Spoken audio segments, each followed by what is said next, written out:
Assalamualaikum warahmatullahi wabarakatuh. Perkenalkan, nama saya Ferdi Rahman dari 10 IPS 2, absen 13. Hari ini saya akan menjelaskan materi PJOK, yaitu dampak pergaulan terhadap masa depan remaja di era milenial. Kita semua sudah mengetahui saat ini banyak sekali pergaulan yang tidak sehat di lingkungan sekitar kita. Ini terutama pergaulan anak remaja ataupun anak-anak yang baru masuk masa pubertas. Dalam hal ini, peran orang-orang di sekitar juga akan mempengaruhi pergaulan remaja. Di rumah, peran orang tua juga membentuk karakter anak supaya menjadi lebih baik. Di sekolah, guru juga membantu pembentukan karakter siswa. Lingkungan adalah salah satu penyebab pergaulan remaja itu baik atau menyimpang. Karena remaja itu banyak menghabiskan waktu mereka bermain setelah pulang sekolah. Jadi, otomatis mereka lebih banyak berinteraksi sosial dengan lingkungan umum. Pergaulan sehat adalah pergaulan yang membawa pengaruh positif bagi perkembangan kepribadian seseorang. Sebaliknya, pergaulan tidak sehat akan mengarah kepada pola perilaku yang merugikan bagi perkembangan dirinya sendiri maupun dampaknya bagi orang lain. Selanjutnya, pengertian pergaulan sehat. Pergaulan merupakan jalinan hubungan sosial antara seseorang dengan orang lain yang berlangsung dalam jangka relatif lama sehingga terjadi saling mempengaruhi satu sama lainnya. Pergaulan merupakan kelanjutan dari proses interaksi sosial yang terjalin antara individu dalam lingkungan sosialnya. Kuat lemahnya suatu interaksi sosial mempengaruhi erat tidaknya pergaulan yang terjalin. Menurut Abdul Halim dalam Mulyaning Tias dan Hadianto 2007, pergaulan yang sehat adalah pergaulan yang tidak terjebak dalam dua kutub yang ekstrim, yaitu terlalu sensitif, menutup diri, atau terlalu bebas. Konsep pergaulan semestinya lebih ditekankan kepada hal-hal positif seperti untuk mempertegas eksistensi diri atau guna menjalin persaudaraan serta menambah wawasan. Selanjutnya yang kedua, prinsip pergaulan sehat. Yang pertama, adanya kesadaran beragama bagi remaja. Diperlukan adanya pemahaman, pendalaman, serta ketaatan terhadap ajaran-ajaran agama. Yang kedua, memiliki rasa setia kawan agar dapat terjalin hubungan sosial remaja yang baik. Yang ketiga, memilih teman. Maksud dari memilih teman adalah untuk mengantisipasi agar kita tidak terpengaruh dengan sifat yang tidak baik atau tidak sehat. Walaupun begitu, tetapi teman yang pergaulannya buruk tidak harus kita asingkan. Selanjutnya, yang keempat, mengisi waktu dengan kegiatan yang positif bagi mereka yang mengisi waktu senggangnya dengan membaca bacaan seperti novel atau komik. Maka itu akan berbahaya apabila komik itu negatif dan dapat menghilangkan mereka untuk berbuat baik.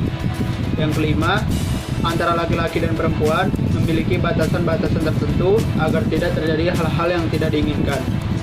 Yang keenam, menstabilkan emosi jika memiliki masalah. Kita tidak boleh emosi. Kita harus sabar dengan cara menenangkan diri. Menyesuaikan masalah dengan komunikasi, bukan amarah atau emosi. Selanjutnya yang ketiga, cara bisa dilakukan agar remaja mempunyai pergaulan yang sehat dan baik. Yang pertama, adanya bimbingan agama sedini mungkin. Yang kedua, memberikan kasih sayang dan perhatian yang cukup baik dari keluarga maupun lingkungan sekitarnya. Yang ketiga, memberikan suatu pengawasan teman-temannya siapa tempat bermainnya di mana, termasuk pengawasan dalam penggunaan media saat ini. Yang keempat, cobalah untuk mengenali bakat dan minat. Yang kelima, pengaruh positif pergaulan. Pertama, lebih mengenal nilai-nilai dan norma sosial yang berlaku sehingga mampu membedakan mana yang pantas dan mana yang tidak dalam melakukan sesuatu. Yang kedua, lebih mengenal kepribadian masing-masing orang sekaligus menyadari bahwa manusia memiliki keunikan yang masing-masing perlu dihargai. Yang ketiga, mampu menyesuaikan diri dalam berinteraksi dengan banyak orang sehingga mampu meningkatkan rasa percaya diri. Yang keempat, mampu membentuk kepribadian yang baik yang bisa diterima di berbagai lapisan masyarakat sehingga tumbuh individu yang pantas diteladani. Selanjutnya yang keenam, upaya untuk menanggulangi pengaruh negatif. Ibarat orang yang terlanjur sakit atau terserang penyakit, tidaklah mudah mengembalikan situasi seperti semula.